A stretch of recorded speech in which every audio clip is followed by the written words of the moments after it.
बताया जीवन भर का रिश्ता। बिना जेवर बारात लेकर पहुंचा था दूल्हा, दुल्हन ने कर दिया था शादी से इनकार। फिर पुलिस देवदूत बनकर पहुंची शादी कराने। कभी कभी पुलिस ऐसा काम कर जाती है कि उसकी तारीफ और चर्चाएं हमेशा होती हैं। एक ऐसा ही मामला देवरिया जिले में हुआ, जहां जिले के बाकी गांव में गोरखपुर जिले से बारात आई थी। बाराती अपने साथ जेवर नहीं लाए, बस यही बात थी कि शादी टूटने ही वाली थी। इसी बीच देवरिया पुलिस देवदूत बनकर पहुंच गई और पूरे मामले को सुलझाते हुए शादी की रस्में भी अपने ही सामने निभाई। दरअसल गौरी बाजार थाना अध्यक्ष विपिन मलिक ने एक शादी के रिश्ते को टूटने से बचा लिया और दुल्हन को अपनी बहन मानते हुए उसकी शादी करवाई। विपिन मलिक को देर रात ये सूचना मिली कि बाकी गांव में एक लड़की की बारात आई है और लड़का पक्ष जेवर नहीं लाया है, जिसकी वजह से लड़के पक्ष के लोगों ने शादी करने से इनकार कर दिया। बारात के वापस लौटने की सूचना जैसे ही पुलिस को लगी तो मलिक फोर्स के साथ लड़की के गांव पहुंच गए। पुलिस पहुंची तो बारात वापस जा रही थी। उसके बाद आनन फानन में पुलिस ने दूल्हे पक्ष के कई लोगों को बिठाकर देर रात तक समझाया और आखिर में थाना अध्यक्ष की पहल से दोनों जोड़े एक दूसरे के हुए। बाकी गांव की रहने वाली युवती अदिति यादव का विवाह गोरखपुर जनपद के मायधिया पोखरी गांव के रहने वाले संजय यादव से तय हुआ था। धूमधाम से बारात संजय यादव वधू पक्ष के घर लेकर पहुंचे। बारात का खूब स्वागत भी किया गया, लेकिन जब लड़की पक्ष को ये बात पता चली कि लड़के वाले शगुन के तौर पर कोई भी जेवर नहीं लाए हैं तो शादी टूटने के कगार पर पहुंच गई और जमकर हंगामा शुरू हो गया। किसी ने ये जानकारी गौरी बाजार थाना अध्यक्ष को दे दी तो मौके पर पहुंची पुलिस वर पक्ष के कई लोगों को अपने साथ थाने ले आई और काफी देर तक समझाया बुझाया। उसके बाद धूमधाम से शादी हुई। इस दौरान थाना अध्यक्ष ने दुल्हन अदिति को अपनी बहन मानकर शादी कराई और उसे गिफ्ट में मोबाइल और अन्य सामान भी दिया। सुरक्षा की भी बात कही। पुलिस के सामने ही लड़की की विदाई कराई गई। वहीं लड़की और लड़के ने पुलिस को धन्यवाद दिया और कहा कि हम लोगों का रिश्ता टूटने से थाना अध्यक्ष ने बचा लिया।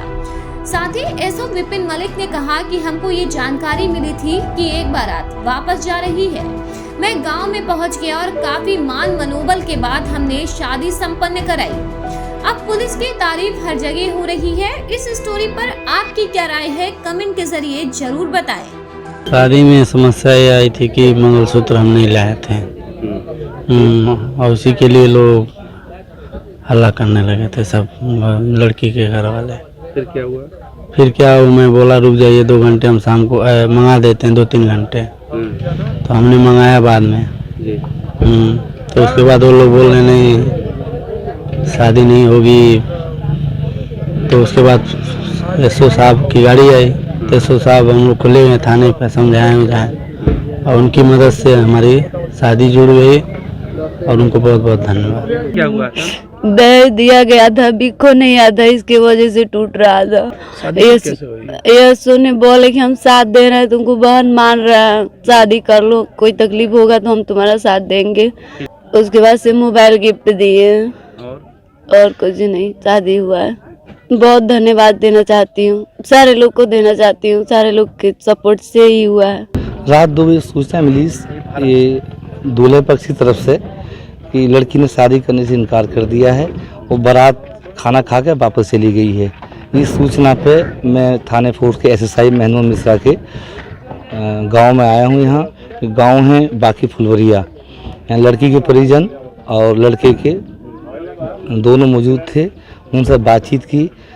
लड़की का कहना था कि जो रस्म में जेवर दिए जाते हैं पहनने के लिए और यहाँ तक कि मंगलसूत्र तक भी उसको नहीं लेके आए हैं, इस वजह से लड़की ने शादी करने से परिवारजनों ने मना कर दिया था। आपसी सहमति से कुछ लड़की के लिए मंगलसूत्र जेवर लड़के पक्ष ने घर से मंगवाए। उसके बाद आपसी सहमति से दोनों पक्षों की शादी संपन्न हुई। लड़की का ये कहना था कि मुझे जैसे आपस में मनमुटाव हुआ है, कोई शादी के बाद समस्या ना आए, उसे आश्वासन दिया गया परिवार की तरफ से, हमारी तरफ से कि आवश्यकता पड़ने पर पूरा सहयोग करेंगे। लड़की ने कहा कि एक मोबाइल जो छोटा उसके भाई के पास से दे के जाएगी, मोबाइल की आवश्यकता है, तो थाना गोडी बाजार की तरफ से तो उपहार स्वरूप एक उसके लिए मोबाइल की व्यवस्था की गई। आप उसको बहन मानते हैं? बहन की तरह हम सब रस्म की हैं, सब चीज़ें।